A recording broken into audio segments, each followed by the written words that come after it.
Okay, so I have two older brothers. A shout out to all the people who grew up with older siblings. The middle child is the one who's technically like my twin, just a few years older than me. Let me tell you, this guy would tease the hell out of me when we were younger. He still does, but back then, I was gullible as all can be. One time in 4th grade, I went on a class field trip to the Erie Canal in Buffalo. Before I went to school that day, he told me, boats like to sink in the water randomly. So for that entire boat ride, I was pretty much frozen in the corner, just petrified. There have been times where he and I would be on an escalator in a hockey arena, and he would tell me my shoelaces could get caught between the conveyor belt at the top of the escalator and the floor that is connected to, and I could just slip underneath.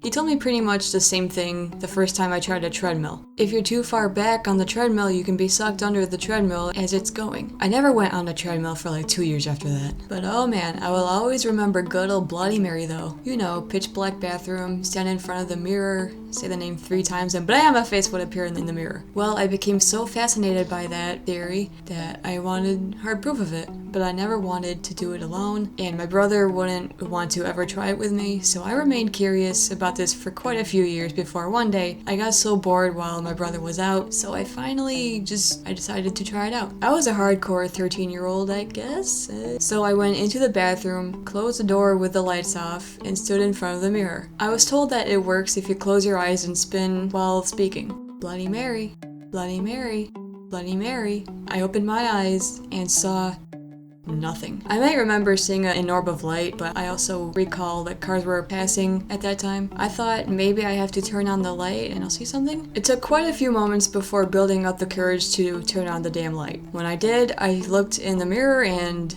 nothing again. Just my tiny reflection. But just because I didn't see anything in that bathroom doesn't mean I wasn't paranoid out of my mind for the rest of the day. I was expecting doors to fly open at my face or just knives to come flying at me from the kitchen. Then there's my oldest brother. He and I seem to look a lot alike. Maybe it's the ghost white skin our Irish grandparents gave us. I don't know. Anyway, he's pretty much one of the people who inspired me to keep pursuing art because his designs he would bring home from school would just make my jaw drop as a kid. He's also someone who helped me break out of my shell when I was super young. He also taught me that I should not be ashamed for my thoughts, whether I say them out loud or not. Sometimes I'm just better off not saying them out loud.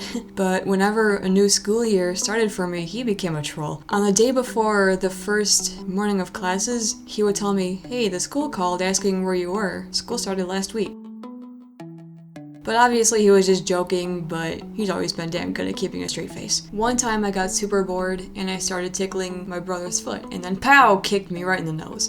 Well, one time my oldest brother got bored, so he started to tickle my foot. Unluckily for me, he had my foot in a death grip, and he was leaning on my other foot, so I couldn't kick him. Therefore, he just kept tickling my foot until my laughter turned into crying for some reason. There are actually some nice stories involving my brothers, though. Like, I had my first Ferris wheel ride with them, my first metal concert, I became very good at street hockey, went to a lot of hockey and WWE events, nature trails in Ohio. The list goes on with these two, but honestly, the stories about one sibling torture the other, or even both, because that has happened, they're just better to tell. Like the one time we all sat in the dark and told quote-unquote true ghost stories, which honestly I think our oldest brother made up more than half of those stories. Thanks for watching, guys. I'm sorry if I didn't really sound too well in this video. I'm not really feeling that well, just sinuses and all that. If you have any funny stories about your siblings, feel free to share in the comments. I'd love to read them, and I'll see you guys later.